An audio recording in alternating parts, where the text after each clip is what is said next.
حضرت امام جعفر صادق علیہ السلام نے فرمایا، خوش اخلاقی گناہوں کو اس طرح ختم کر دیتی ہے جس طرح سورج برف کو پگھلا دیتا ہے۔ جو شخص اللہ تعالیٰ کی دی ہوئی تھوڑی روزی پر راضی ہو جائے، اللہ تعالیٰ اس کے تھوڑے عمل سے راضی ہو جاتا ہے۔ ایمان عمل کے بغیر نہیں، عمل یقین کے بغیر نہیں، عاجزی کے بغیر نہیں۔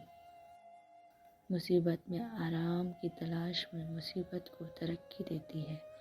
روزے دار کا سونا عبادت ہے اور اس کی خاموشی تسبیح ہے، اس کا عمل قبول ہے۔ 5 شخصوں سے پرہیز کرو۔ پہلا، جھوٹ بولنے والے سے جو ہمیشہ تمہیں دھوکے میں رکھے گا۔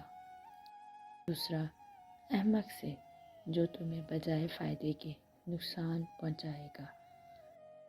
تیسرا، بخیل سے جو اپنے تھوڑے نفع کی خاطر تمہارا بہت سا نقصان کرے گا۔ چوتھا، بزدل سے جو مشکل وقت پر تمہیں ہلاکت پر چھوڑ جائے گا۔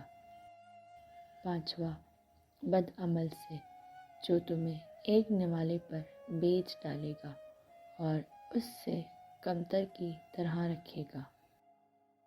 احمق کا مقابلہ جواب نہ دے کرو، اس سے منہ پھیر لو۔ جواب نہ دو گے تو لوگ تمہارے مددگار بن جائیں گے۔ احمق کو جواب دینا آگ میں لکڑیاں ڈالنا ہے۔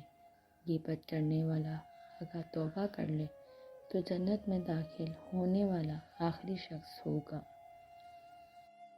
اور اگر توبہ نہ کرے تو دوزخ میں داخل ہونے والا پہلا شخص ہوگا۔ 4 چیزوں میں شریف انسان ہار نہیں سمجھتا۔ باپ کی تعظیم کرنے کے لیے اپنی جگہ سے اٹھنے میں، مہمان کی خدمت کرنے میں، استاد کی خدمت اور عزت کرنے میں، کسب حلال اور خضوتین کی مشقت اٹھانے میں۔ کسی پہاڑ کا اتنا بوجھ نہیں ہوتا جتنا کسی بے قصور پہ تہمت لگانے کا بوجھ ہوتا ہے۔